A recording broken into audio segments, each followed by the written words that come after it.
ربي زدنا علما نافعا ووفقنا عملا مقبولا.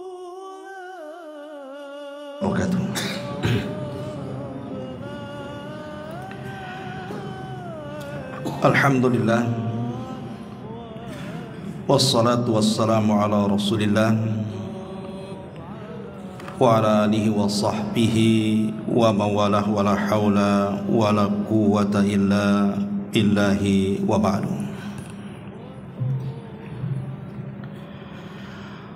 Alhamdulillah, segala puja dan puji hanya milik Allah subhanahu wa ta'ala. Salawat dan juga salam kita hadiahkan kepada Rasul kita Nabi besar Muhammad sallallahu alaihi wa ala alihi wasallam. Pembahasan di malam hari ini kita akan membahas tentang beberapa amalan syaitan yang dilakukan manusia. Ma'asyiral muslimin wal muslimat rahimani wa rahimakumullah. Kita tahu bahwa peperangan antara syaitan dan Bani Adam itu sudah berlaku sejak zaman Adam alaihi salatu wassalam diciptakan. Dan itu terlihat ketika Allah subhanahu wa ta'ala menceritakan tentang kisah Iblis dan Adam. Ketika Allah subhanahu wa ta'ala memerintahkan seluruh malaikat untuk sujud, maka semua malaikat sujud kecuali Iblis, enggan dan sombong dan termasuk makhluk yang kafir kepada Allah azza wa jalla. Dan itu difirmankan dalam Al-Quranul Karim, wa idh qala rabbuka lil malaikati isjudu li Adam fasajadu illa iblis aba wastakbara wa kana minal kafirin. Dan ketika kami katakan kepada para malaikat, sujudlah kalian kepada Adam, semua malaikat sujud. Tentu yang dimaksud sujud di sini adalah sujud penghormatan, bukan sujud ibadah. Karena sujud ibadah tidak boleh diberikan kecuali kepada Allah. Kecuali iblis, dia enggan sujud, maka Allah katakan aba wastakbara wa kana minal kafirin. Iblis pun enggan, kemudian sombong dan termasuk makhluk yang kufur. Lah sejak peristiwa ini, maka tertanamlah permusuhan iblis kepada Adam. Karena Allah subhanahu wa ta'ala akhirnya mengutuk iblis dan mengeluarkan dari sorga.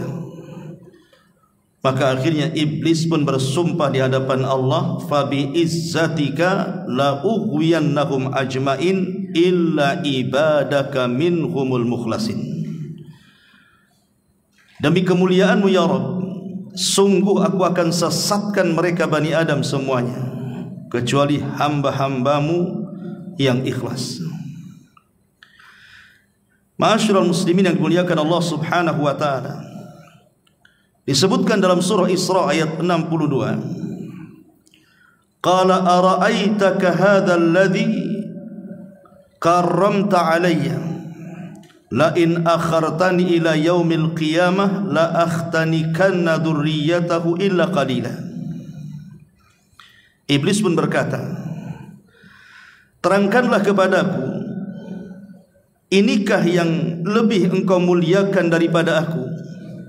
Maksudnya ketika iblis tidak mau sujud kepada Adam karena dia merasa lebih mulia dibandingkan Adam. Kemudian iblis mengatakan, sekiranya engkau memberi waktu kepadaku sampai hari kiamat, pasti aku akan sesatkan seluruh keturunan Adam kecuali sebagian kecil dari mereka. Lihat bagaimana sumpah iblis di hadapan Allah subhanahu wa ta'ala akan menyesatkan Bani Adam sampai kiamat dibangkitkan. Bertolak dari sinilah, maka kita akan membahas tentang beberapa amalan-amalan syaitan yang berhasil setan masukkan ke dalam manusia, sehingga sebagian mereka ada yang menjadi pengikut syaitan. Kita akan bagi beberapa pembahasan. Pertama, kita akan membahas tentang madakhilus syaitan alal insan. Dari mana setan ini masuk kepada manusia sehingga manusia mengikuti jejak langkahnya. Kemudian yang kedua, amalan apa saja yang merupakan amalan-amalan yang dihiasi setan kepada manusia. Kemudian yang terakhir, kita bicara soal bagaimana caranya kita terhindar dari godaan dan waswas syaitan. Mudah-mudahan cukup waktunya karena pembahasannya panjang. Pertama, bicara tentang madakhil asyaitan. Dari mana setan ini ketika menggoda kita? Yang pertama, dari hubbud dunya wa tulul amal. Setan akan menanamkan kepada kita dengan was-wasnya supaya kita cinta dunia dan mulai panjang angan-angan. Setan tahu bahwa manusia ini diberikan oleh Allah Subhanahu wa taala hawa nafsu. Hawa nafsu inilah yang mendorong manusia untuk melakukan kejahatan. Artinya bahwa tanpa digoda setan pun manusia itu bisa jahat dengan hawa nafsunya. Apalagi kemudian datang setan memberikan was-was, maka itu lebih manjur lagi. Lah, salah satu was-was yang diberikan oleh setan kepada Bani Adam adalah lewat kecintaan manusia kepada dunia. Sebab kalau orang sudah cinta dunia, pasti lupa akhirat. Kalau sudah lupa akhirat, dipastikan jarang ibadah, karena yang dikejar dunia. Ini yang pertama. Yang kedua, al-ghadabu, dari marah yang ditimbulkan oleh kita. Nabi SAW mengatakan, innal ghadaba minasyaitan. Sesungguhnya marah atau emosi itu bagian dari syaitan. Wa inna syaitan khuliqa min nar, dan setan itu diciptakan dari api. Wa innama tudfa'un nar bil ma, makanya api bisa dipadamkan dengan air. Fa idza ghadiba ahadukum falyatawadda, maka ketika salah seorang di antara kalian sedang kondisi marah, maka berwudulah. Jadi setan akan masuk ketika manusia marah. Setan akan masuk di situ. Makanya lihat orang-orang yang marah itu, terkadang ucapan yang dikeluarkan pun tidak sadar dia. Dia akan mengeluarkan ucapan apapun yang dia ucapkan di situ. Terkadang binatang-binatang keluar, terkadang kalimat-kalimat kotor keluar, namanya orang lagi marah. Lah, yang seperti itu ditimbulkan dari setan. Makanya Rasul memberikan solusi di sini, ketika marah berwudu. Ya tentu solusi ketika marah banyak. Kata Rasul, apabila berdiri sedang marah, duduk. Kalau sedang duduk masih marah, baring. Kalau sudah baring masih marah, cari tempat lain. Kalau juga masih marah, berwudu. Kalau masih marah, solat, kan begitu. Jadi banyak solusi dari Nabi SAW. Kemudian yang ketiga, al-hiqdu wal hasad. Setan masuk dari kedengkian dan hasad. Karena hasad sendiri adalah penyakit setan. Bahkan penyakit yang pertama kali dilakukan oleh makhluk itu hasad. Pertama, hasadnya iblis ketika disuruh untuk sujud kepada Adam, dia tidak mau. Itu tidak maunya iblis karena hasad. Artinya dosa yang pertama kali di langit adalah hasad. Kemudian dosa yang pertama kali di bumi juga hasad. Hasadnya Qabil kepada Habil berakhir dengan pembunuhan. Maka hasad ini bagian daripada pintu yang digunakan setan untuk masuk menyesatkan Bani Adam. Dan hasad ini sangat bahaya karena bisa menggugurkan banyak kebaikan. Kata Rasul, iyyakum wal hasad fa innal hasada ya'kulul hasanat kama ta'kulun narul hatab. Hati-hati kalian jangan hasad, karena hasad itu bisa memakan semua kebaikan seperti api melahap kayu bakar, kata Nabi. Kemudian yang keempat, al-kibr, masuk dari pintu kesombongan. Karena sombong itu adalah juga sifat setan. Dia sombong di hadapan Allah Subhanahu wa taala ketika Allah merintahkan sujud dia tak mau. Itulah bentuk sombongnya. Maka dia berusaha untuk menanamkan sifat sombong kepada manusia. Dari pintu sombong inilah iblis masuk, setan masuk, sehingga membuat fitnah di tengah-tengah manusia. Lah tentu bentuk sombong ini kan macam-macam. Ada bentuk sombong ini meremehkan dan merendahkan orang lain. Ada juga bentuk sombong ini ditinjau dari cara berjalan, membusungkan dada seolah-olah dia lebih mulia dibandingkan yang lainnya. Atau juga menolak nasihat.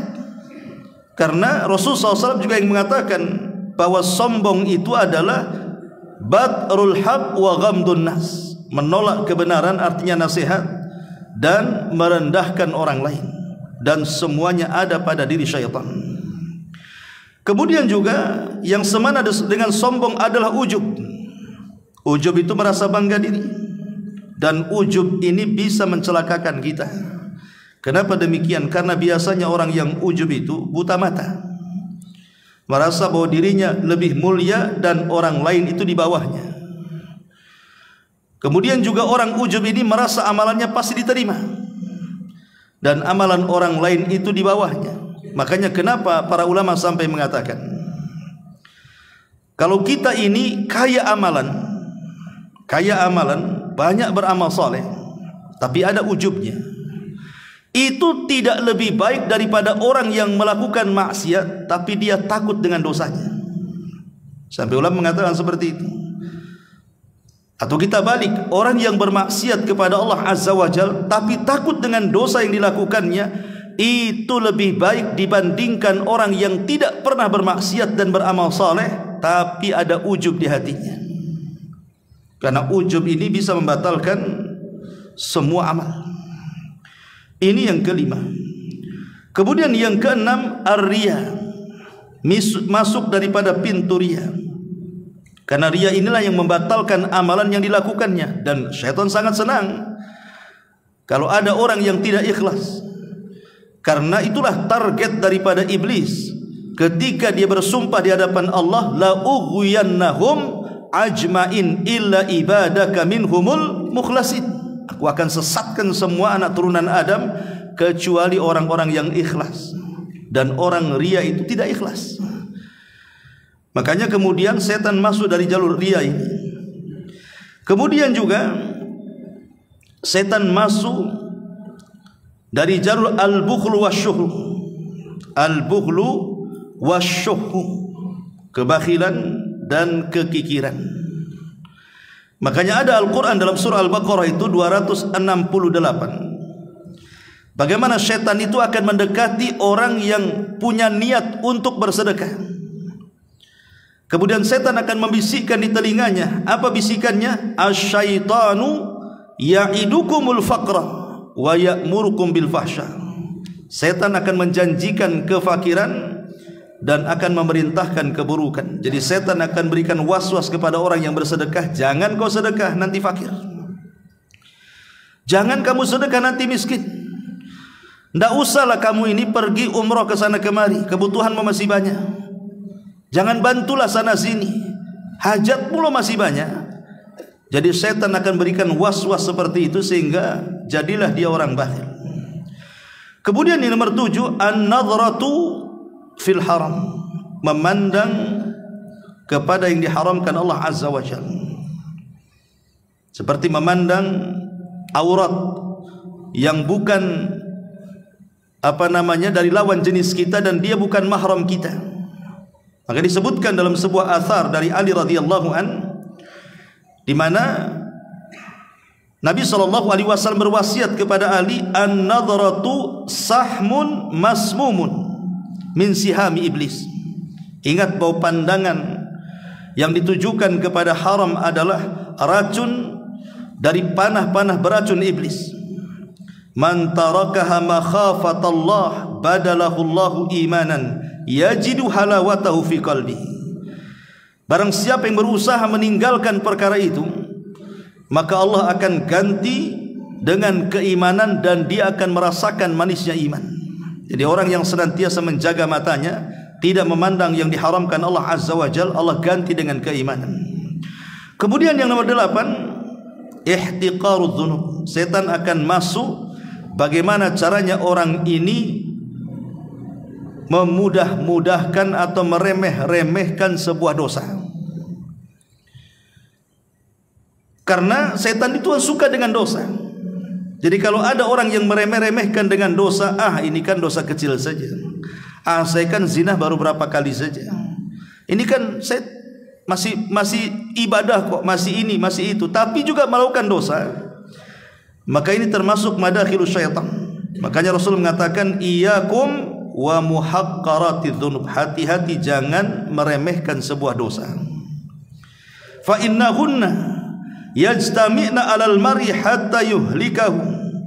Karena kalau dosa itu diremehkan kemudian dia kumpul-kumpulkan dosanya, kata Nabi bisa saja menghancurkan kehidupannya. Kemudian yang nomor 9, al-qunut min rahmatillah. Setan akan datang kepada kita supaya dibuatnya kita putus asa dari rahmat Allah. Karena ada orang yang merasa putus asa dari rahmat Allah Azza wa Jalla. Mungkin dosanya sudah kebanyakan, dosanya sudah banyak, sudah besar, sehingga dia berpikir kalau saya bertobat, mana mungkin Allah akan menerima dosa saya. Akhirnya kemudian setan datang di situ.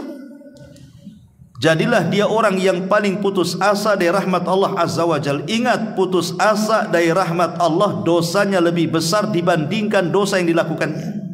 Kenapa? Karena putus asa itulah yang menghalangi dia bertobat kepada Allah Azza wa Jalla. Kemudian yang nomor 10, asyab'u, masuk dalam badan manusia yang suka makan sampai kekenyangan. Setan berikan waswas supaya makan sak kenyang-kenyangnya kalau bisa. Karena biasanya orang yang sudah makan kenyang, biasanya dia akan malas.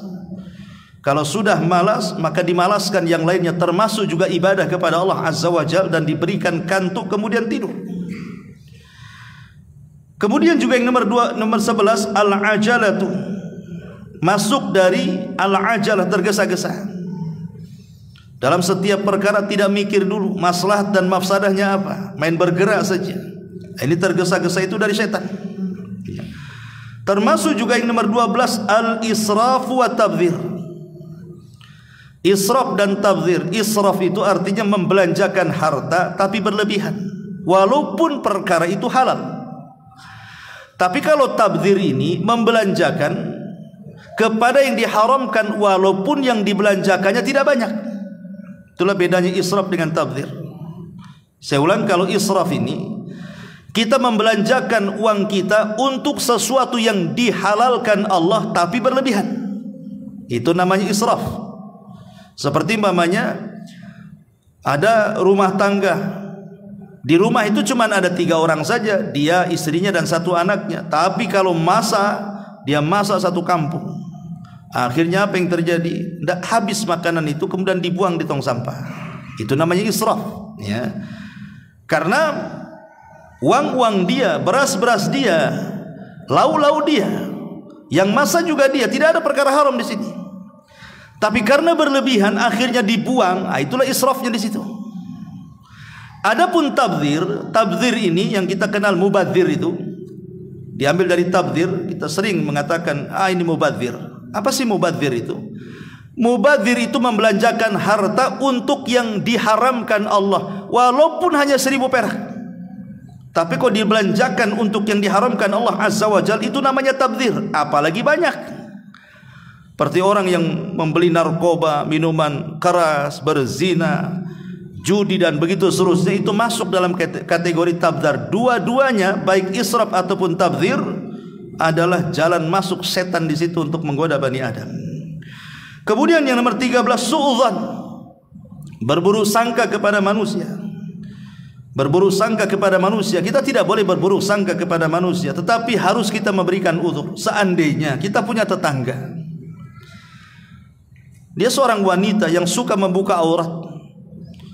Habis isya dia keluar naik pakai motor, nanti subuh dia pulang. Kemudian kita katakan jangan-jangan dia pezina. Tidak boleh kita katakan seperti itu, karena kita tidak menyaksikan di lokasi. Dan buat apa juga kita ikuti dia, itu namanya tajasus. Tapi kita berbaik sangka saja, mungkin dia punya pekerjaan yang kita tidak tahu. Tapi kalau memponis itu dasar pezina itu, tengok tampilannya aja kayak pezina, kayak pelacur dan begitu seterusnya. Sampai seperti ini saja tidak boleh dalam Islam itu. Karena menuduh wanita yang belum terbukti dia melakukan zina, kita katakan pelacur, maka Islam menghukum kita yang menuduhnya dengan 80 kali cambukan. Harusnya kita doakan, bukan kita tuduh. Kemudian juga yang nomor 14, maka syaitan akan masuk dari umumul jawari, dari keumuman anggota badan kita. Terkadang masuk ke mata kita sehingga menimbulkan penyakit ain, masuk ke hati kita sehingga menimbulkan hasad dan dengki, masuk ke kaki kita sehingga melangkahkan ke tempat-tempat maksiat, dan begitu seterusnya. Itulah syaitan. Terkadang masuk juga dari jalan darah kita sehingga memberikan was-was, akhirnya hati kita cenderung untuk melakukan kemaksiatan kepada Allah Azza wa Jalla. Ma'asyiral muslimin yang dimuliakan Allah Azza wa Jalla, ada perkataan bagus daripada Imam Ibnul Qayyim rahimahullahu ta'ala. Kata Imam Ibnul Qayyim rahimahullahu ta'ala, ada 6 perkara yang termasuk daripada khutuwati syaitan, langkah-langkah syaitan, dari yang terberat sampai yang teringan. Yang pertama kata beliau, al-kufru billah. Macam mana syaitan ini membuat kita ini kufur, membuat kita ini keluar dari Islam. Entah dengan cara lisan kita mengucapkan kalimat kufur tanpa sadar kita keluar dari Islam, atau melakukan sebuah perbuatan yang tanpa sadar perbuatan itu mengeluarkan kita dari Islam. Contoh umpamanya, orang mengatakan, buat apa solat itu, capek-capek saja. Buat apa zakat, ngambur-ngamburkan duit saja. Buat apa haji, uang habis, badan capek katanya. Buat apa pakai jilbab ini, panas-panas saja. Ini namanya membenci syariat nih. Membenci syariat dengan lisannya, ini kufur, bisa keluar dari Islam. Karena Allah yang mengatakan, dzalika bi annahum karihu ma anzalallahu fa ahbatallahu a'malahum. Itulah karena mereka membenci apa yang Allah turunkan, maka Allah gugurkan semua amalannya. Hati-hati lisan ini. Atau tanpa sadar mengucapkan kalimat menghalalkan yang diharamkan, atau sebaliknya. Seperti orang yang ditawarkan minuman khamar umpamanya, minuman keras, minumlah. Kemudian kita katakan, saya tak minum, tapi kalau kau mau minum ya silahkan.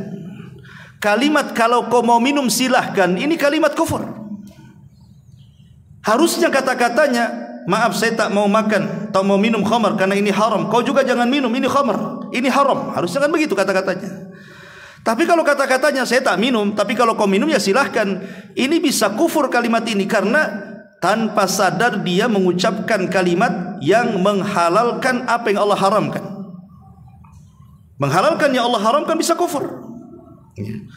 Jadi itu juga kalimat-kalimat yang terkadang tanpa sadar. Atau umpamanya ada sebagian orang mengatakan, kita ini merdeka, boleh agama apa saja terserah. Ngapain dipaksa-paksa harus Islam? Silahkan, mau Yahudi silahkan, Nasrani silahkan, kita ini merdeka sesuai dengan keyakinan kita.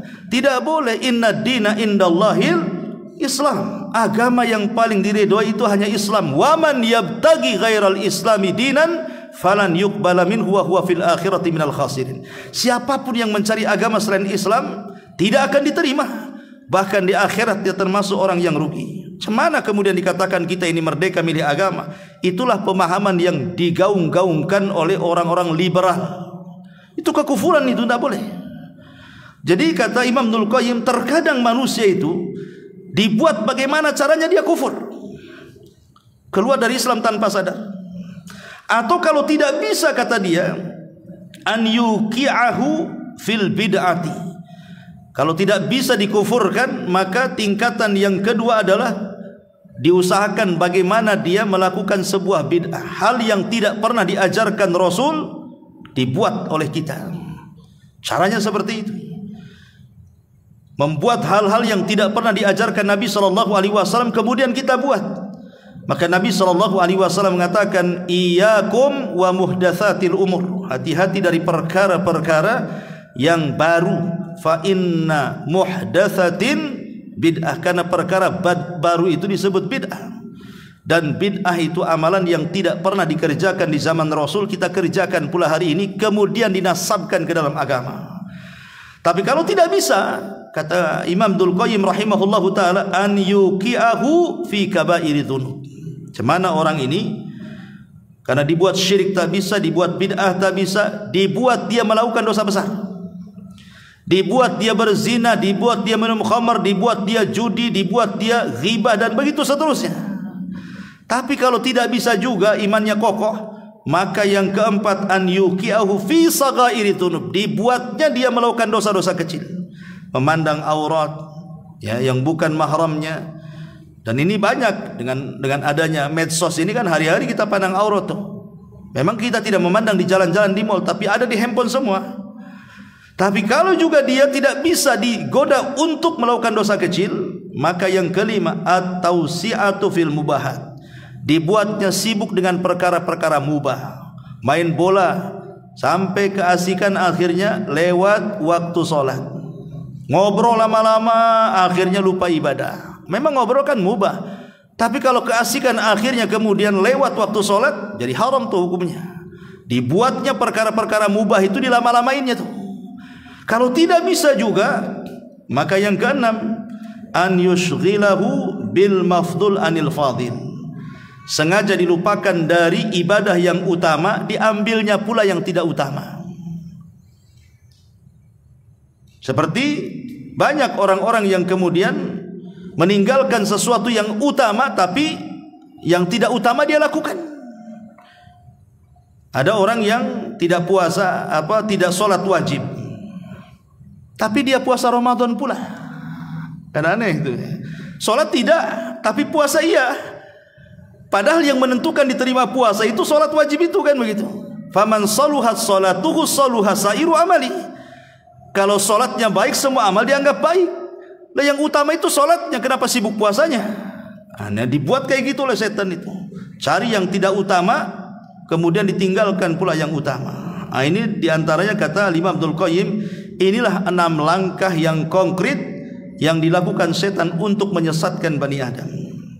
Ma'asyiral muslimin yang dimuliakan Allah Azza wa Jalla, di sini ada 50 amalan yang merupakan amalan-amalan yang setan menghiasi kepada manusia untuk melakukan dosa. Saya sudah tulis di sini ada 50 dosa atau amalan-amalan yang dihiasi oleh setan, yang merupakan waswas daripada setan. Secara singkat, yang pertama, al-kufru wasyirku billah, kekufuran dan kesyirikan kepada Allah Azza wa Jalla. Kufur dan syirik ini amal setan yang dihiasi. Makanya ketika, contoh saja, orang datang ke dukun. Dukun ini difirmankan dalam Al-Quran, kemana setan itu turun, kata Allah, tanazzalu ala kulli afakin athim. Setan itu turun kepada setiap orang yang melakukan kedustaan dan melakukan dosa. Sebagian ahli tafsir mengatakan, ketika setan turun kepada ala kulli afak, artinya afak di sini adalah para dukun, paranormal, bomo-bomo dan yang semacamnya. Lah setan itu menghiasi mereka. Terkadang menghabarkan satu berita kebenaran, tapi dicampur adukan 99 kedustaan.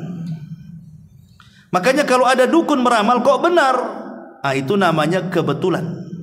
Karena 99 ramalan yang lainnya tidak terbukti. Cuman kadang-kadang yang diviralkan, yang terbuktinya, yang 99% yang tidak terbukti itu tak diviralkan pula sama dia. Akhirnya manusia percaya, kan begitu. Nah, ini yang harus dipahami, bahwa ini contoh kekufuran dan kesyirikan, kan. Orang datang ke dukun, orang datang ke paranormal, kadang-kadang percaya kepada klinik, tangkal, jimat dan yang semacamnya. Semua adalah amalan yang dihiasi syaitan. Yang kedua, ar-riddatu anil iman wal intikas anil hidayah. Murtad dari keimanan dan berbalik dari hidayah. Ada orang-orang itu subhanallah, Allah Subhanahu wa taala pada awalnya memberikan hidayah kepada dia, salatnya rajin, Islamnya kuat gitu. Tapi dengan berjalannya waktu, lama-lama kemudian mulai meninggalkan salat. Lama-lama tidak pernah hadir di majelis taklim. Belakangan terakhir murtad pula dia. Ada orang yang seperti itu, ya. Karena bagaimanapun ada satu kisah dalam Al-Qur'an itu namanya kisah Bal'am ibn Ba'urah.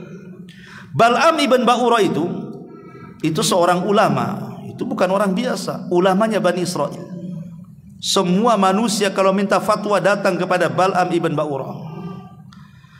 Tapi ketika kemudian dia ditawarkan dunia oleh kelompok Amalikoh itu supaya dia mendoakan keburukan kepada Nabi Musa dan para pengikutnya, awalnya tak mau dan marah. Bagaimana mungkin aku mendoakan kepada seorang nabi dengan keburukan, katanya. Aku tak mau.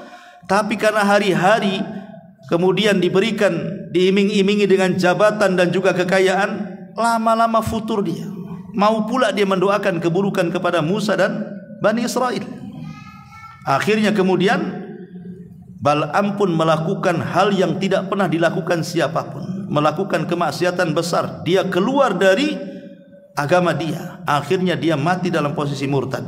Sehingga Allah Subhanahu wa taala firmankan tentang kisah Bal'am ibn Ba'urah dalam Al-Qur'an. Dan banyak kisah-kisah orang murtad itu yang tadinya istiqomah, belakangan kemudian murtad. Dan itu adalah amalan syaitan. Kemudian yang nomor 3, amalus sihri au ta'allumuhu, belajar sihir ataupun mengajarkan sihir kepada orang lain.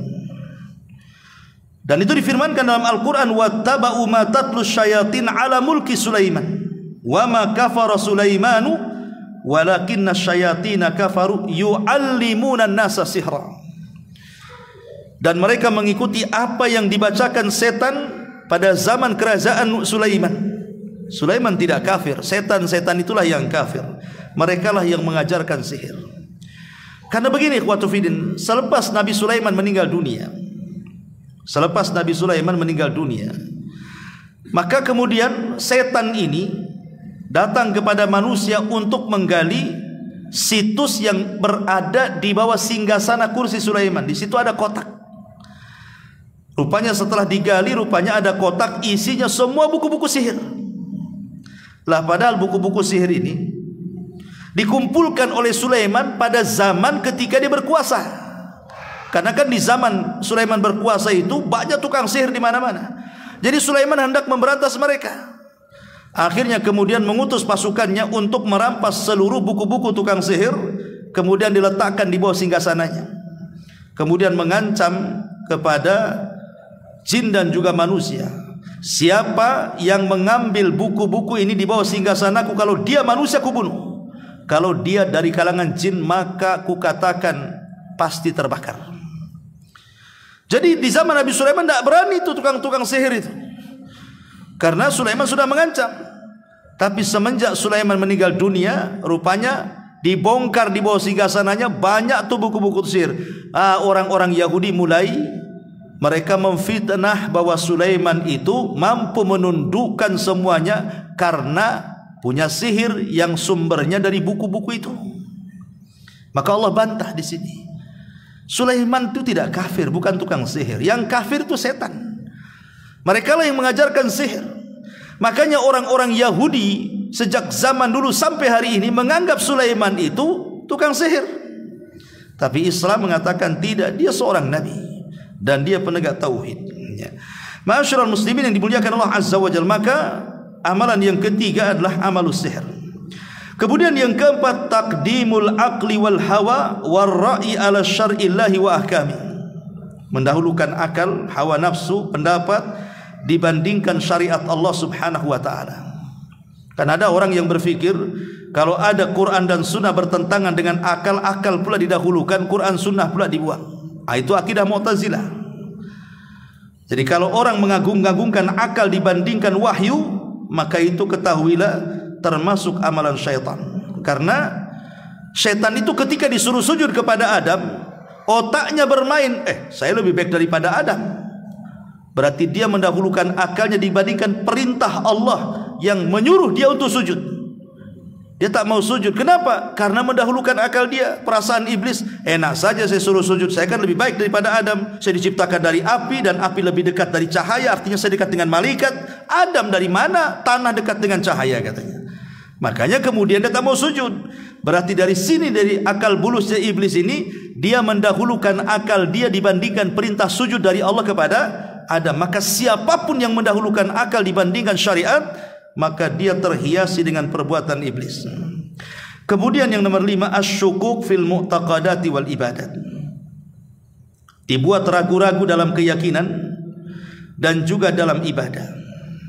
Makanya ada hadis yang mengatakan, ya'ti syaitan ahadukum fayaqul man khalaqa kadza wa kadza hatta yaqula lahu man khalaqa rabbak. Fa idza balagha dzalik falyasta'id billahi minasyaitonir rajim. Terkadang ada orang yang kemudian diberikan was-was dalam otak dia. Dia merenung, siapa yang menciptakan langit? Allah. Siapa yang menciptakan bumi? Allah. Siapa yang menciptakan pohon? Allah. Siapa yang menciptakan ini? Allah. Siapa yang menciptakan itu? Allah. Akhirnya kemudian sampai terpikir, lalu siapa yang menciptakan Allah? Kalau sudah sampai ke tingkat siapa yang menciptakan Allah, berarti itu setan masuk tuh. Ya, kan nanti ujung manusia itu nanti berpikir seperti itu kalau dia tidak ada iman tuh. Ya memang langit dan bumi yang menciptakan Allah. Pertanyaannya, yang menciptakan Allah siapa?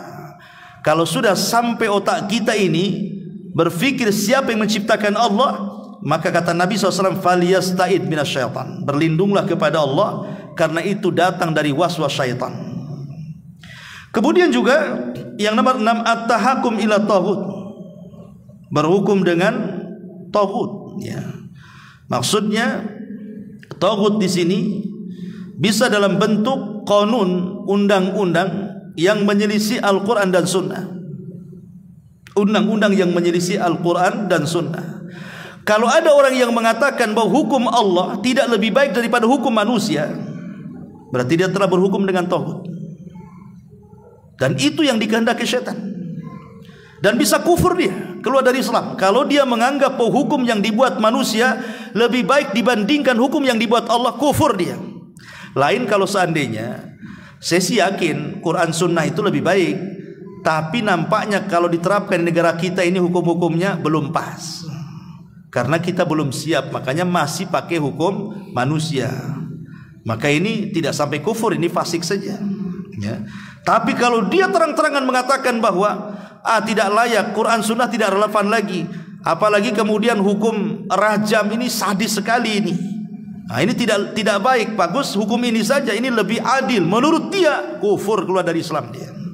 Itu at-tahakum ila taghut ya. Kemudian yang nomor 7, mufaraqatu ahli sunnati wal jamaah, keluar dari pemahaman ahli sunnah wal jamaah. Karena Rasul yang mengatakan alaikum bil jamaati wa iyyakum wal furqati, fa inna syaitan ma'al wahid wa huwa ma'al itsnaini abad, wa man arada buhatal jannati falyalzamil jamaah. Wajib atas kalian berjamaah. Berjamaah di sini artinya ikut orang ramai pemerintah, ikut pemahaman pemerintah kita. Jangan sampai kita terpisah dari pemerintah, apalagi sampai kemudian memberontak. Karena memberontak dari pemerintah ini pemahaman khawarij, bukan pemahaman ahli sunnah wal jamaah. Karena kalau kita bersendirian, berpisah dari pemerintah, maka setan akan lebih dekat dengan dia, dan kalau seandainya dia bergabung dengan jamaah, setan akan lebih jauh dari dia. Begitu kata Nabi SAW. Ada juga yang memahami al-jamaah di sini ya, maksudnya pemahaman ahli sunnah wal jamaah, pemahaman yang sesuai dengan Al-Quran dan Sunnah, dan juga pemahaman salaful ummah. Kemudian yang nomor 8, al-istikbar an ta'atillahi azza wa jalla, sombong dari ketaatan kepada Allah azza wa jalla, merasa bahwa dia sudah banyak amalannya sehingga tak perlu lagi beramal, ataupun merasa bahwa Allah tidak dihajatkan lagi bagi kehidupan dia, dan dia menasabkan semuanya atas jasa dia, seperti yang dilakukan Qarun. Ini juga bagian daripada amalan yang dihiasi setan. Kemudian yang nomor 9, taghyiru khalqillah, merubah ciptaan-ciptaan Allah, dan ini paling banyak. Seperti wanita yang mencukur bulu halis, ini merubah ciptaan Allah.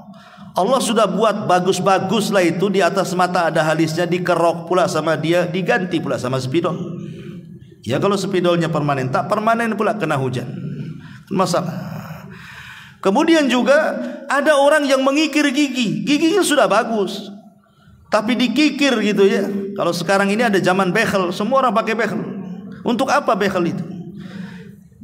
Kalau wanita menggunakan behel untuk kecantikan, kecantikan untuk siapa?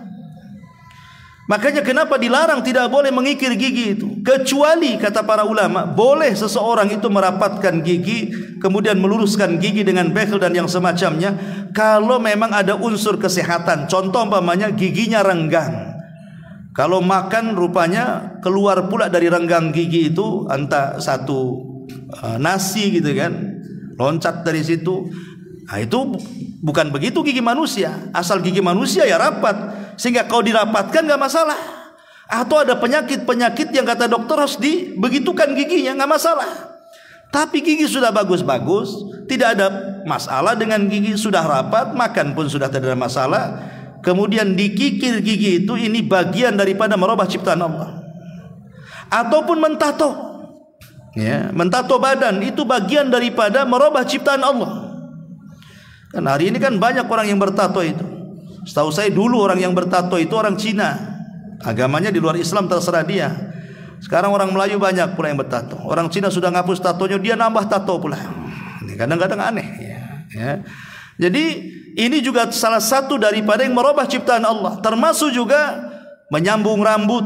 Sekarang kan ada pakai wig, pakai apa gitu kan. Itu semua haram hukumnya dalam Islam, dan itu bagian daripada keberhasilan setan menggoda manusia. Karena Allah yang mengatakan dalam surah An-Nisa ayat 119 itu, la wala amurannahum fala yughayyiranna khalqallah. Maka iblis akan mengatakan, sungguh aku akan perintahkan mereka, maksudnya manusia, supaya mereka merubah-rubah ciptaan Allah Subhanahu wa taala. Nah, ini juga bagian daripada perbuatan syaitan. Kemudian yang nomor 10, al-khawfu war-ra'bu min awliyaihi minal mujrimin wal fasikina wal kafirin. Merasa takut dan juga merasa khawatir dari wali-wali syaitan, dari kalangan orang-orang yang berdosa, orang-orang fasik dan orang-orang kafir. Jadi setan bekerja sama dengan orang-orang jahat.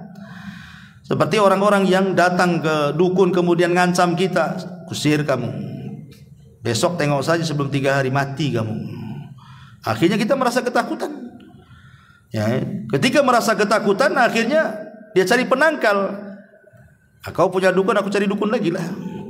Ayo kita perang dukun. Nah, jadi akhirnya kan menakut-nakuti, atau lewat setan kita ditakut-takuti.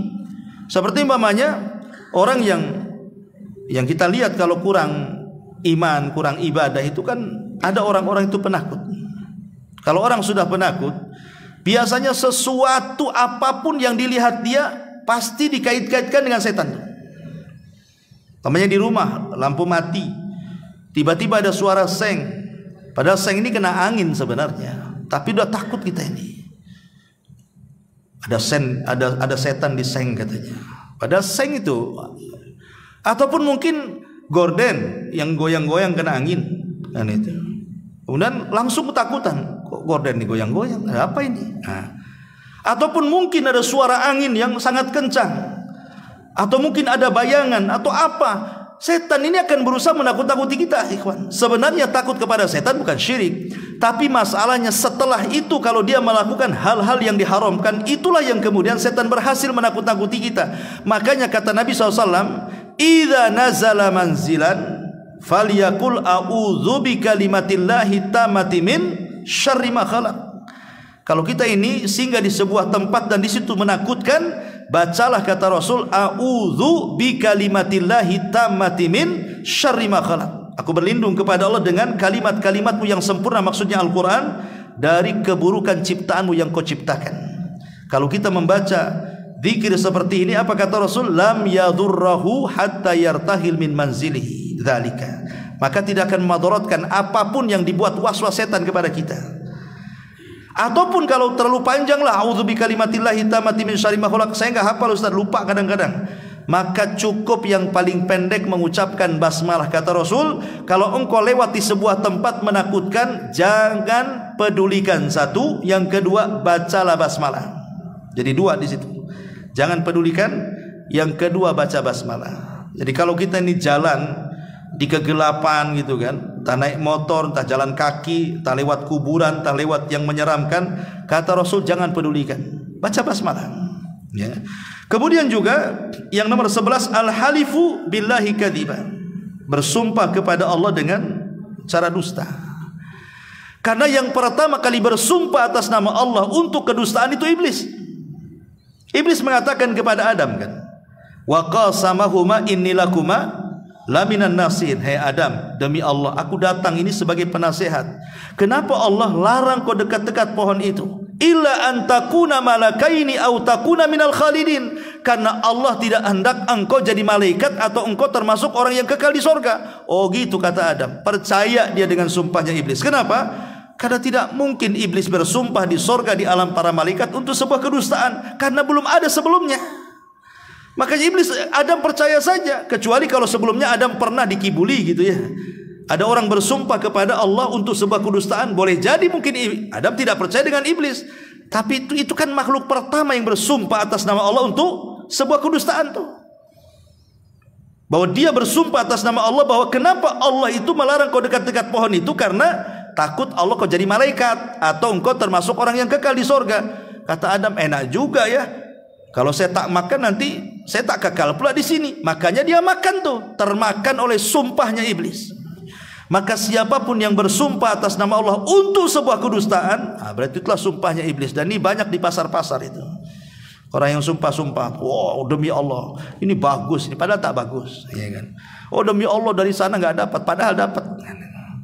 Oh demi Allah ini barang branded, padahal barang palsu, dan begitu seterusnya. Kemudian yang nomor 12, izharul batil fi suratil hasan, menampakkan sebuah kebatilan tapi dikemas dalam sebuah kebaikan.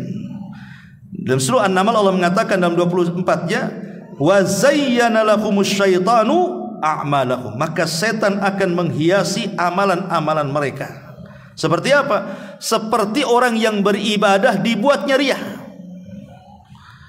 Awalnya sih setan itu kan tidak melulu memerintahkan kita untuk berbuat maksiat, untuk memberikan was-was, zina sana, khamar sana, judi sana, gibah sana, dusta sana. Tidak melulu untuk memerintahkan sebuah keburukan setan. Terkadang setan itu menggoda dari kita itu, disuruhnya kita ibadah. Banyak-banyak kau sedekah situ sama setan tuh. Banyak-banyak kau sholat di situ.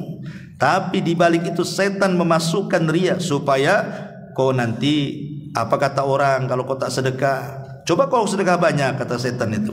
Nanti orang-orang memuji kamu. Kamu ini seorang ahli sedekah. Yang satunya kau ini seorang ahli qari. Yang satunya mengatakan kau seorang mujahid. Setan akan membuat was-was seperti itu. Ya, ma'asyiral muslimin, ataupun perkara-perkara yang tidak pernah diperintahkan oleh Nabi, kemudian kita lakukan, kemudian kita katakan ini sunnah Nabi, tidak ada sunnahnya. Ini tauhid padahal syirik. Ya. Nah, ini juga termasuk juga amalan-amalan yang dihiasi setan. Kemudian yang nomor 13, al-jidalu bil batil wa bi ghairi hujjatin wa awil barahin. Berjidal, berdebat tapi tidak ada dalil. Hanya debat kusir saja, dia tidak punya dalil mempertahankan pembenaran dia, bukan kebenaran.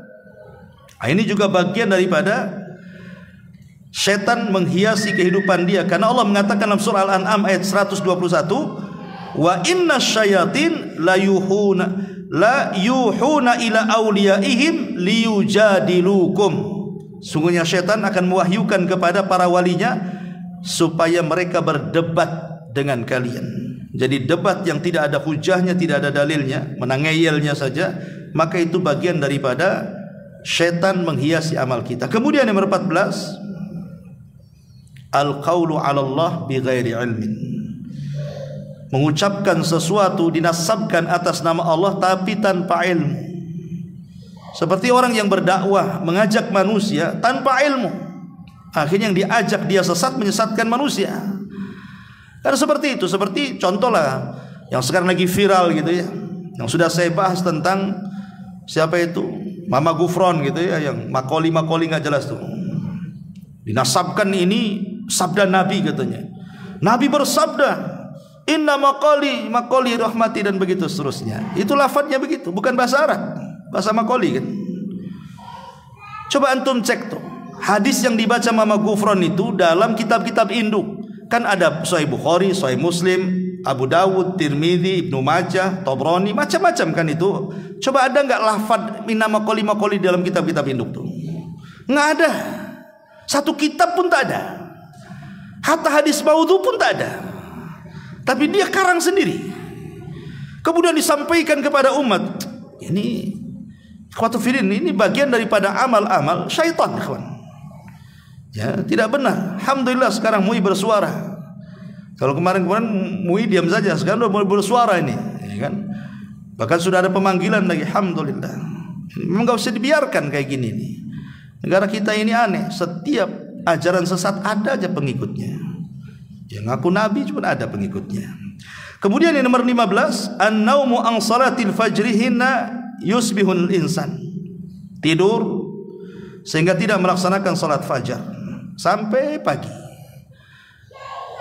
Di dalam sebuah hadis Nabi SAW mengatakan, jadi Abdullah ibn Mas'ud radhiyallahu mengatakan, disebutkan di sisi Nabi SAW, rajulun nama lailatan, ada seorang laki-laki tidur di malam hari, hatta asbah, sampai pagi lewat subuh.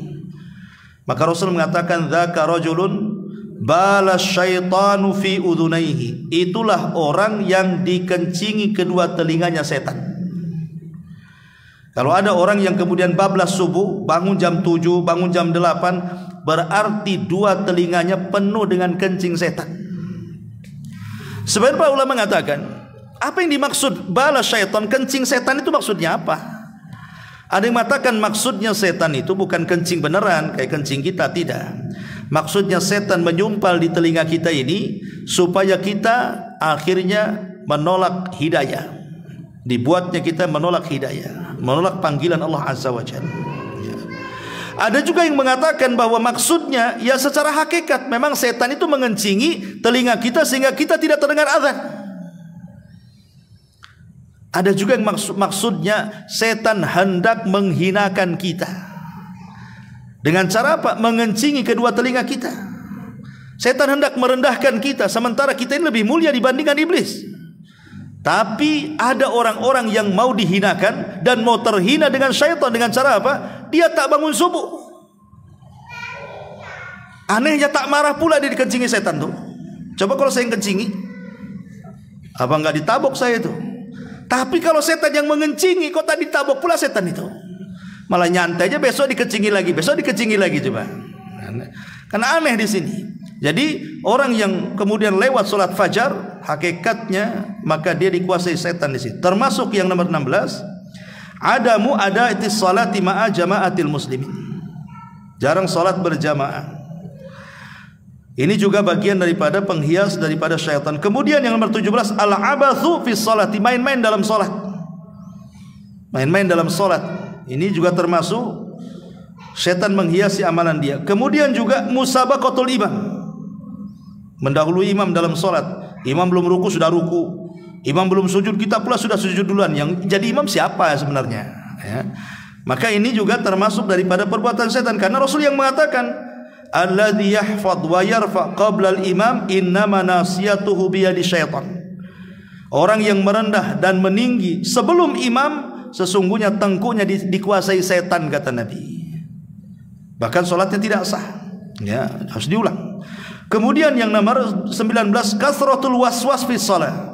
Banyak waswas dalam sholat, takbir tak jadi-jadi, Allahu Akbar nggak jadi lagi, Allahu Akbar. Jadinya kalau imam sudah ruku baru mantap takbirnya, karena takut ketinggalan satu rakaat. Ini kan repot. Ya. Apa yang membuat anda was-was coba? Ya. Kemudian yang nomor 20, al-mururu baina yadayil musalli idza kana yusalli li sutratihi. Jangan lewat di depan orang sholat. Kadang-kadang kita ini memudah-mudahkan lewat depan orang sholat itu. Kalau sholat jamaah nggak apa-apa, Ya, umpamanya sholat jamaah nih, antum di sop yang kedua atau sop yang ketiga, tiba-tiba batal kentut, keluar dari jamaah melewati orang yang sedang sholat, tidak ada masalah. Kenapa? Karena sutrohnya makmum itu sutrohnya imam. Asal jangan lewat depan imam aja. Tapi kalau dia sedang sholat sendiri, sholat sunnah, habis selesai sholat wajib, itu kan kadang-kadang banyak orang-orang awam yang tidak tahu sutroh. Kadang-kadang sholat menyebarkan di mana-mana. Ya kalau yang paham pasti dia cari tiang, atau cari tembok, ya kan? Atau cari orang yang duduk, kemudian dia jadikan orang yang duduk itu sutroh dia. Tapi banyak orang nggak paham di situ. Kadang-kadang sholat centang perenang di mana-mana kan. Lah kita ini jangan sampai lewat depan orang sholat. Cari, tunggu. Kalau memang bisa ditunggu dia sampai selesai baru lewat. Kalau bisa di belakangnya, di belakangnya. Tapi kalau tidak bisa, tunggu dia sampai selesai. Kecuali kalau ada hajat mendesak, kata para ulama, boleh kita melewati orang sholat, tapi diperkirakan 3 hasta. Satu hasta sebegini, ini satu hasta nih namanya ini. Nah, 3 ini kita perkirakan yang 3 hasta, 1, 2, 3, sebelah situ baru lewat.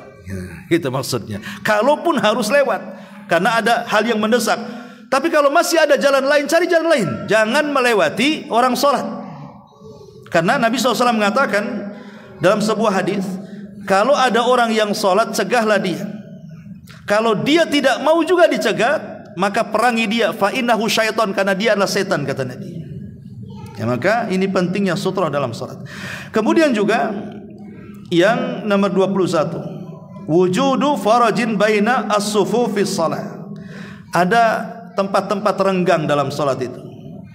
Harusnya ketika kita ini salat, imam kan sudah, sebenarnya setiap imam pasti akan mengingatkan kita kan, sawu sufufakum, kata imam, luruskan saf-saf kalian, rapatkan. Hampir saya dengar semua imam ngomong begitu itu. Makmumnya tak mau dengar, padahal imam sudah ngomong begitu. Luruskan saf kalian, rapatkan saf kalian. Setelah bersaf centang perenang itu, kadang-kadang ada terlalu jauh untuk satu orang padahal bisa tuh. Ya, jadi harusnya dirapatkan saf ini. Karena kalau sampai tidak rapat, maka setan akan menerobos dari situ sehingga mengganggu imam, kata Nabi SAW. Kemudian juga yang nomor 22 masih dalam solat adalah al-iltifatu fi shalah. Suka nengok-nengok dalam solat, ini termasuk amal setan. Kata Nabi SAW, huwa ikhtilasun yakhtalisuhu syaitan min salatil abdi. Orang yang suka tolah-toleh nengok-nengok dalam solat itu, dia sedang dicuri kehusuannya oleh setan. Ulama mengatakan, kalau kita sedang berdiri, ada 2 pendapat. Pertama, arahkan wajah kita ke tempat sujud. Arahkan wajah kita ke tempat sujud. Ini pendapat Imam Syafi'i, Imam Ahmad, dan Imam Malik. Tengok ke tempat sujud. Tapi ada juga yang mengatakan ke depan, dari pendapat Abu Hanifah. Ya, karena dimanapun arah berada, disitulah wajah Allah. Ya, jadi cuma 2, ke tempat sujud atau ke depan pandangan kita ketika sholat ini. Tapi ada orang sholat itu nengok sana. Kalau ada cicak kawin ditengok dia kadang-kadang. Ini orang ini sudah dicuri kehusuannya oleh syaitan. Maka fokus ketika sholat saat berdiri. Kemudian juga yang nomor 23, jam'ul mal min haramin wa infaquhu fi haram. Mengumpulkan harta dari jalan yang haram, diinfakkan pula dari jalan yang haram. Sering saya katakan bahwa orang yang mencari nafkah itu kan ada 4 kelompok ya. Pertama, orang yang mencarinya dengan cara yang halal, diinfakkannya pun dengan cara yang halal. Maka ini semulia-mulia manusia di hadapan Allah. Itulah amalan para nabi. Ya. Yang kedua, artinya ini yang pertama ini selamat dari pertanyaan nih. Karena kan pertanyaan di akhirat itu kan cuma 2 ya. Tentang harta itu, min aina iktasabahu wa fima anfaqahu, dari mana kau dapat, kemana kau belanjakan. 2 pertanyaan harta itu. Kalau dia mendapatkan dengan cara yang halal, selamat dari pertanyaan yang pertama. Kalau dia kemudian membelanjakan ke yang halal, selamat pula dari pertanyaan yang kedua. Selamat dia dari hisab tentang harta. Tapi ada orang yang kedua, dia cari dengan cara yang halal, tapi diinfakkannya pula ke yang haram. Lelah letih dia cari uang, udah ada gajian beli khamar pula mabok dia, berzinah pula dia, berjudi pula dia. Berarti selamat dari pertanyaan yang pertama, dari mana kau dapat harta? Oh, saya kerja ya Rabb. Tapi kemana kau belanjakan? Selamat tak? Selamat dia yang kedua. Kemudian yang ketiga, ini ada orang yang mencari harta dengan cara yang haram tapi dibelanjakan ke yang halal. Korupsi untuk pembangunan masjid, ya. Kayak Robin Hood tuh kan, mencuri untuk fakir miskin, ya. Iya boleh. Yang kedua dia lolos, yang pertama tak lolos. Dari mana kau dapat mencuri ya Rabb? Kemana kau infakkan? Kasih makan anak yatim. Pertanyaannya, diterima enggak tuh? Tidak diterima. Karena Rasul mengatakan, innallaha thayyibun la yaqbalu illa thayyiban. Allah itu baik, tidak akan menerima kecuali yang baik-baik. Ya.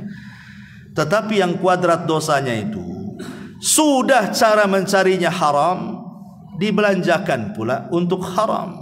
Dapat judi untuk mabok. Ah, ini kan kuadrat tuh.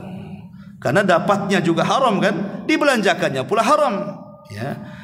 Maka ini semua amal setan. Kemudian juga yang nomor 24, adamu infaqi amwali fi sabilillah khaufan minal faqri. Orang yang bakhil, pelit, tidak mau infak di jalan Allah karena takut kemiskinan, sebagaimana tadi yang saya sebutkan surah Al-Baqarah 268.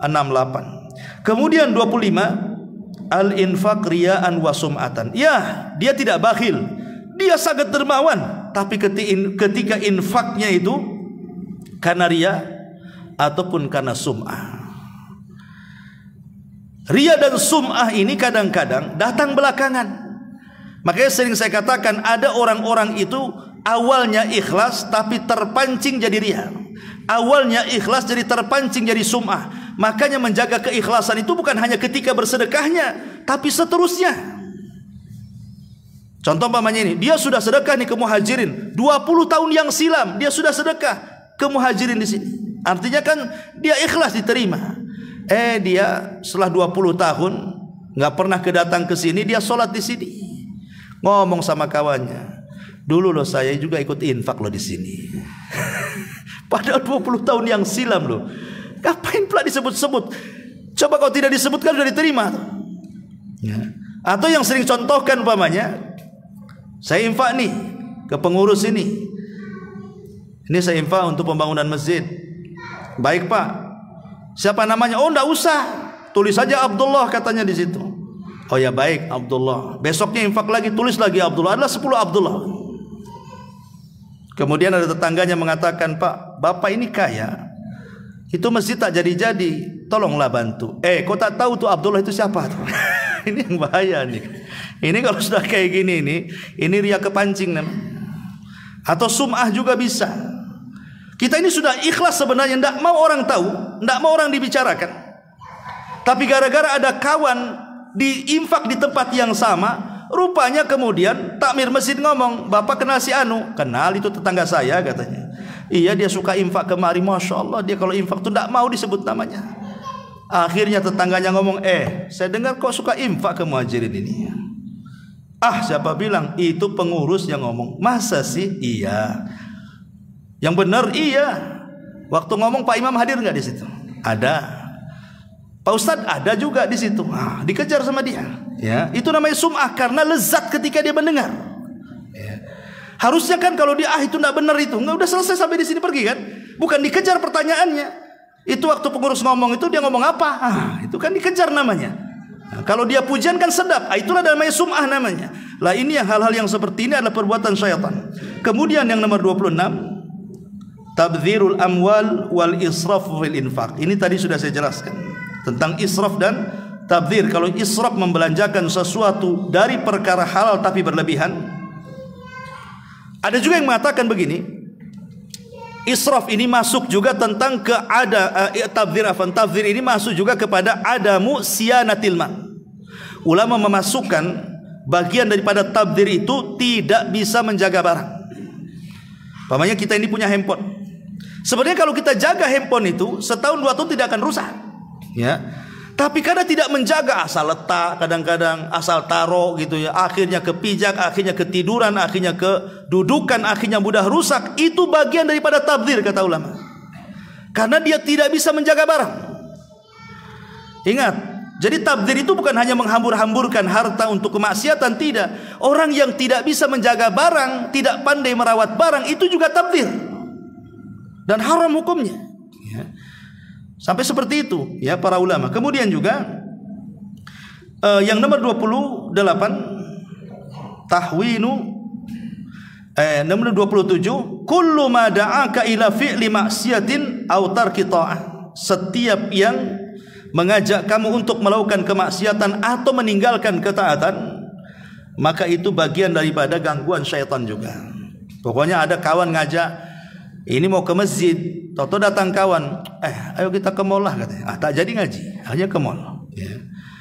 Kemudian ada orang yang mau bersedekah, nanti dulu lah, jangan pakai uangnya, saya perlu, boleh enggak? Nah, jadi ada orang yang berbuat baik, dia kemudian halang-halangi, ataupun hawa nafsu dia yang menghalang-halanginya kan gitu. Ketika mau sedekah pikir, aduh ya juga ini belum nih, akhirnya tak jadi. Ini mau ke pengajian tapi ngantuk, ini gimana pula, tidak bisa dilawan dia. Ya. Maka hal-hal ini juga bagian daripada undangan syaitan. Kemudian yang nomor 28 tahwinu lil ma'asi wa annaha saghiratan la tadur. Orang yang suka membeda-bedakan dosa. Memang dosa itu kan terbagi-bagi kan, ada dosa kecil, ada dosa besar. Tapi pembagian ini dosa kecil, ini dosa besar, Quran Sunnah tidak ada yang menjelaskan. Ini pembagian ulama. Ulama membagi sengaja, oh dosa itu ada yang besar, ada yang kecil. Itu pembagian ulama untuk memahami supaya kita mudah ketika mempelajari sebuah dosa. Tapi kalau Quran Sunnah tidak ada kalimat Quran, ini dosa kecil, nggak ada. Ya, itu pembagian para ulama. Supaya memudahkan kita hanya belajar gitu saja. Tetapi jangan sampai kemudian pembagian dosa ini merangsang kita untuk melakukan dosa. Contohnya umpamanya, ini kan dosa kecil saja, belum dosa besar, nggak apa-apalah kan gitu. Kadang-kadang orang terpancing karena ini dosa kecil katanya. Makanya kata para ulama, jangan pernah melihat kecilnya dosa, tapi lihat kepada siapa engkau berbuat dosa. Ya. Sebab kalau melihat kecilnya dosa, ini kan kecil belum besar, ini kan kecil belum besar. Ingat, walaupun kecil kata Umar bin Khattab, la saghirata ma'al istimrar wala kabirata ma'al istighfar. Tidak ada dosa kecil kalau tumbuh-tumbuhnya besar juga. Sebagaimana tidak ada dosa besar kalau digempur dengan istighfar. Makanya betul kata ulama, jangan melihat kecilnya dosa, tapi lihatlah kepada siapa engkau berbuat dosa. Kemudian yang nomor 29, az-zulmu wal jawru fil qadha. Kezaliman dan kecurangan dalam putusan-putusan persidangan. Hakim itu ada 3. Hakim itu ada 3. 1 di sorga dan 2 di neraka. Ya. Adapun yang di sorga, dia adalah hakim yang dia memutuskan perkara dengan ilmunya dan keputusannya sesuai dengan pengetahuannya. Jelas hakim ini memang dia punya ilmu dan diputuskan sesuai dengan pengetahuannya. Ini hakim di sorga. Kemudian yang kedua, hakim ini punya ilmu, tapi dia lencengkan ilmunya karena mungkin sogokannya atau mungkin karena hawa nafsunya, akhirnya tidak memutuskan dengan pengetahuannya. Ini hakim di neraka. Yang ketiga, hakim jahil. Hakim jahil tidak punya ilmu. Ya namanya nggak punya ilmu, macam mana dia memutuskan sebuah perkara? Maka ini pun di neraka. Jadi Rasulullah SAW sampai mengatakan hakim, 1 hakim di surga, 2 hakim di neraka, menunjukkan bahwa kebanyakan hakim itu di neraka. Karena di sini 1:2 kan gitu ya. Ya, karena kecuali hakim-hakim yang mereka dirahmati takut kepada Allah Azza wa Jalla. Tapi berapa banyak hakim-hakim yang tidak takut kepada Allah, akhirnya memutuskan sesuai dengan hawa nafsunya, sesuai dengan yang bayar istilahnya. Kemudian yang nomor 30, al-ghina. Nyanyian. Nyanyian itu dari syaitan. Makanya Allah mengatakan wa minan nasi man yashtari lahwal hadis. Ada sebagian manusia itu akan memperjualbelikan kata-kata yang tidak ada faedahnya. Coba bayangkan kalau zaman dulu nyanyian itu kan ada di piring-piring itu. Zaman dulu itu kan ada di CD-CD kan, berupa piring-piringan itu. Itu diperjualbelikan. Sampai ada yang koleksi itu numpuk tuh, semua artis ada tuh. Entah berapa duit dia keluarkan kan, hanya untuk mendengar kalam yang nggak ada faedahnya, yang kalau kita dengar pun ada pahalanya di situ. Lain kalau kita dengar Quran walaupun kita tidak baca masih dapat pahala. Atau dengar orang yang berdakwah dalam piringan itu, walaupun kita ini tidak bisa berdakwah, dapatlah kita ilmu dia. Lah kalau nyanyian di situ ngapain? Oh ya Ustaz, ini saya bisa, bahkan ada orang yang bernyanyi kita bisa meneteskan air mata. Rupanya apa? Lagunya sama dengan kehidupan saya Ustaz. Ada orang bisa kayak gitu coba. Ketika dengar Quran tak ada satu tetes air mata dia keluar. Kan aneh gitu ya. Nah, ini juga itu sebenarnya gangguan dari setan. Dan ingat, Quran dengan lagu, dengan nyanyian itu tidak akan ketemu. Wallahi tidak akan ketemu. Yang namanya Quran dengan musik itu nggak akan ketemu. Orang kalau suka Quran dibencikan musik. Orang kalau suka musik pasti benci Quran. Yakin itu. Ya. Ma'asyiral muslimin yang dimuliakan Allah Azza wa Jalla. Ini yang nomor 31, al-khuruj minal baiti li ma'siyatillah. Keluar dari rumah dalam rangka bermaksiat kepada Allah. Saya teringat dengan kata-kata Buya Hamka bagus sekali. Jadi dia safar ke luar negeri. Negeri itu sebenarnya dikenal dengan tempat maksiat kepada Allah Azza wa Jalla. Ya. Tetapi kata Buya Hamka, selama aku berada di hotel situ, kata dia, dan aku jalan-jalan, nggak pernah aku dapati hal-hal yang sangat buruk, yang terbayang bahwa itu adalah negeri maksiat, pasti banyak pelacuran, pasti banyak ini. Nggak ada, kata dia. Nggak saya dapati. Kenapa rahasianya, kata Buya Hamka itu? Karena niat saya ke situ lillah. Tapi coba kalau niat saya ke situ untuk bermaksiat, pasti dapat. Orang kalau safar tujuannya maksiat pasti dapat. Kan dia cari-cari itu, akan diantarkan sama setan sini. Saya kasih tahu kamu, itu tempat maksiat. Tapi kalau niat safarnya karena Allah, walaupun di situ mungkin ada dekat, mungkin tempat lokalisasi, tempat judi, tempat apa, pasti Allah akan tutup soalnya nggak tahu di mana tempatnya. Makanya niat karena Allah ketika safar itu penting, supaya tidak ditunjukkan keburukan. Tapi kalau niatnya memang ada terbentik sedikit untuk maksiat, Allah tunjukkan tempat maksiat itu. Makanya ini juga bagian daripada gangguan setan. Kemudian juga yang nomor 32, at-tafarruq bil qulubi wal abdan. Orang berpecah belah. Ya, baik badannya tidak mau ketemu, hatinya apalagi saling menjauh. Maka perpecahan ini banyak terjadi antar pengurus masjid, antar pengurus yayasan, antar organisasi, macam-macam kan itu. Kadang-kadang nggak jelas masalahnya apa. Kadang-kadang orang menghajar itu kan ada waktunya, boleh 3 hari, lebih 3 hari tak boleh. Boleh kita ini tidak sapaan, boleh, cuma 3 hari. Lebih 3 hari kalau tidak sapaan, tidak memulai dengan salam, bisa berdosa kita. Seperti mamanya kita bermasalah dengan istri kita, boleh, tidak ada masalah, tidak cakap, tidak ngomong dengan istri kita, tapi jangan lebih dari 3 hari. Kalau lebih dari 3 hari antum sengaja tidak bicara, berdosa. Ya, karena kalau dalam rumah tangga itu kan ada step-stepnya. Nasihat dulu, kalau tak bisa ya tadi pisah ranjang, tak mau ngomong. Kalau tidak bisa ya dipukul. Pukul pun harus jelas maslahatnya. Kalau dengan memukul berubah, pukul. Kalau dengan dipukul tak berubah, ngapain dipukul? Nggak ada gunanya pukulan itu, nyakiti dia saja. Ada arte kan itu, nggak boleh. Nah, ini juga bagian daripada syaitan. Kemudian yang nomor 33, at-ta'zim lil makhluk. Lebih memuliakan makhluk dibandingkan Allah. Dan ini banyak, termasuk kita lah kadang-kadang. Kalau seandainya antum nih, ajudannya wali kota, Pak Wali ngomong, saya dari Jakarta datang ke Batam jam 3 malam, tolong jemput saya. Kira-kira dijemput nggak tuh? Dijemputlah, mobilnya pasti dibersihkan, diwangi-wangikan, dia pun tak tidur juga tuh, takut kebablasan kan itu ya. Itu perhatian kepada Pak Wali Kota. Tapi di waktu yang sama jam 3 Allah itu turun. Yanzilu Rabbuna ila sama'id dunya fi kulli thuluthil lailil akhir.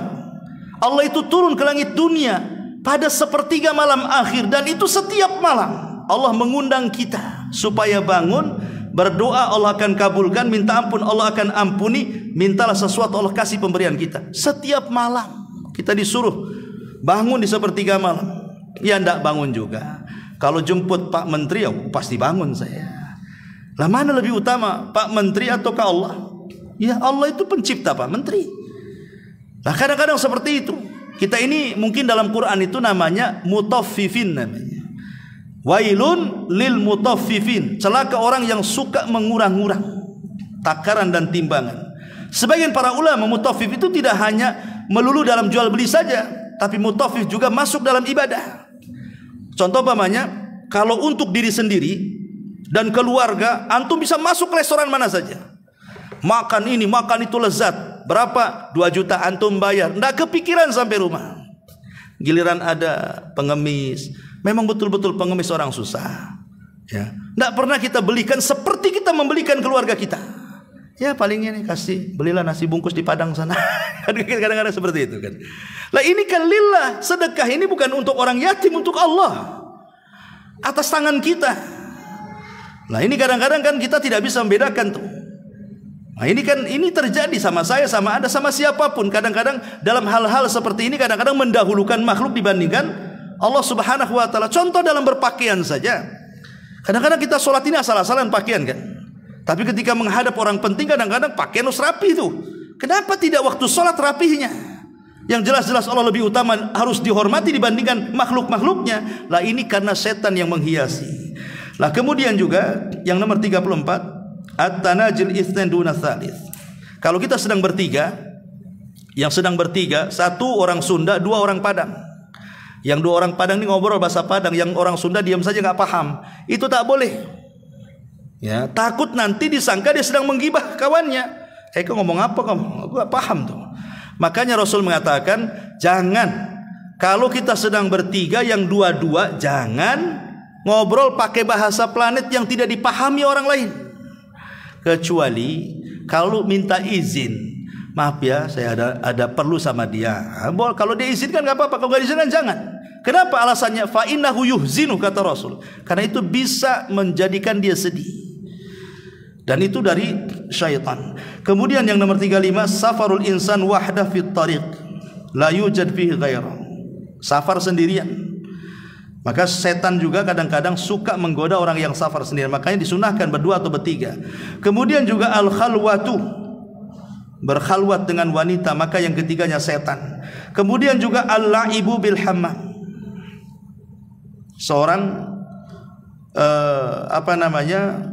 lama-lama di kamar mandi, main-main di kamar mandi, berendam lama-lama di kamar mandi. Kamar mandi itu tempat setan. Makanya kita masuk saja disuruh untuk a'udzubillahi minal khubthi wal khaba'is. Tapi memang setan cerdas. Sekarang kalau orang bangun rumah mewah, itu kamar mandi interiornya lebih indah dibandingkan kamar dia sendiri tuh. Jadi kalau masuk kamar mandi rasanya keluar lagi tuh kan. Itu setan sebenarnya. Apa ini indah-indah kamar mandi? Kamar mandi itu fungsinya cuma 2, buang hajat kecil dan besar, keluar lagi sudah. Nggak ada lagi fungsi yang lain. Mandi sekedarnya. Makanya kenapa kemudian Muawiyah, bukan Muawiyah bin Sufyan, sahabat yang lain bertanya kepada Nabi SAW, ya Rasulullah, kalau saya bersendirian, apakah saya juga harus menutup aurat? Ya, maka Rasul mengatakan, ya, karena Allah lebih berhak dimalui. Jadi kalau kita telanjang, tidak ada hajat tiba-tiba kita buka pakaian begitu saja, maka walaupun tidak ada yang melihat, Allah melihat kamu, kata Rasul. Maka kita membuka aurat itu kalau ada hajat saja. Kalau tidak ada hajat jangan buka aurat. Karena kalau tidak ada hajat buka aurat, malulah dengan Allah Azza wa Jalla. Kalaupun harus buka aurat, maka masuk ke kamar mandi itu berta'awudz dan baca basmalah supaya mata jin dengan aurat kita itu terhalang. Kemudian juga yang 38, al-ajalatu fil umur, bersegera dalam perkara tadi, ajalah, ya. Tergesa-gesa dalam urusan, tidak menimbang maslahat dan mafsadahnya, ya. Termasuk juga al-furqatu baina az-zawjaini, perselisihan suami istri itu dari setan.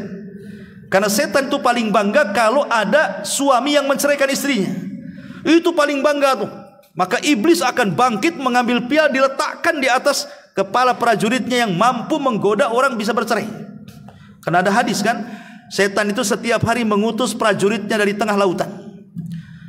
Ada yang menggoda yang tadinya sholat jadi tidak sholat, yang tadinya puasa tidak puasa, yang tadinya jarang gibah jadi tukang gibah, dan begitu seterusnya. Dan itu semua akan dilaporkan kepada iblis. Tapi iblis sudah biasa dengan itu, tidak terlalu bangga. Tapi kalau ada yang mengatakan, ya iblis tuanku, aku sudah bisa menceraikan tuh rumah tangga si Anu, iblis bangkit dan mengambil piala, anta, oh kau prajurit yang mantap, katanya. Kenapa? Karena kalau orang sholat kemudian tidak sholat, itu korbannya 1. Orang yang biasa puasa tidak puasa, korbannya 1. Orang yang biasa baca Quran tidak baca Quran, korbannya 1. Kalau bercerai, ini korbannya banyak. Istrinya korban, suaminya korban, anak-anaknya korban, keluarga suami korban, keluarga istri korban. Nanti korbannya kemana-mana. Nanti si istri curhat dengan kawannya, korban lagi kena. Nanti si suami curhat sama kawan yang lain, kena juga sama setan. Akhirnya kemana-mana. Ya, itulah maka setan senang dengan orang cerai itu.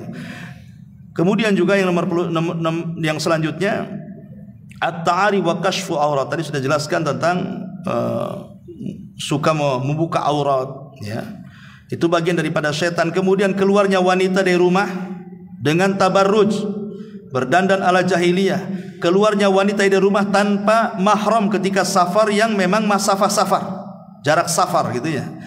Termasuk juga duduk di antara bayangan matahari. Begini ikhwan, ini banyak kita nggak paham ya hukum ini. Hukum mungkin sebagian antum tahu tapi sebagian nggak tahu. Jadi kalau kita sedang duduk di teras nih, matahari dari sebelah sana, ya. Kemudian matahari karena di situ ada tiang, sehingga bayangan tiang itu mengenai sebagian badan kita dan mataharinya mengenai sebagian badan kita. Jadi badan kita terkena bayangan dan terkena sinar matahari. Kata Nabi SAW, ya, maka sebaiknya kalian kalau ingin terkena matahari, kenakan matahari semua, atau kalau terkena bayangan, masukkan ke bayangan semua. Jangan separuh kena bayangan, separuh kena matahari. Itu ada hadisnya, ya. Karena ini juga bagian daripada amal setan, ya. Termasuk juga menakut-nakuti dengan senjata, mengancam lewat handphone walaupun tidak ada senjata, ya awas dipolisikan kamu, padahal dia nggak salah kan itu. Kemudian juga makan dan minum dengan tangan kiri, kemudian makan dan minum berlebihan, israf, ya. Kemudian juga was-was ketika berwudu sampai ngabisin air satu bak mandi, nggak kelar-kelar wudunya tuh, itu was-was dari setan, ya. Termasuk juga yaqau fil bai'i, apa yang terjadi dalam jual beli seperti menipu, kemudian mengurang-urang takaran, timbangan, meteran, kemudian riba, zalim dan begitu seterusnya. Termasuk orang yang minum khamr, orang yang berjudi, menyembah berhala, kemudian istisqa bin nujum, menyandarkan hujan kepada bintang, dusta dan begitu seterusnya. Maka itu semua amalan-amalan daripada amalan-amalan syaitan. Wallahu a'lam bishawab. Afwan agak lama ya karena pembahasan panjang. Ya mungkin yang bisa bermanfaat. Subhanaka bihamdika asyhadu an la ilaha illa anta astaghfiruka wa atubu ilaik. Allahu taala alam. Assalamualaikum warahmatullahi wabarakatuh.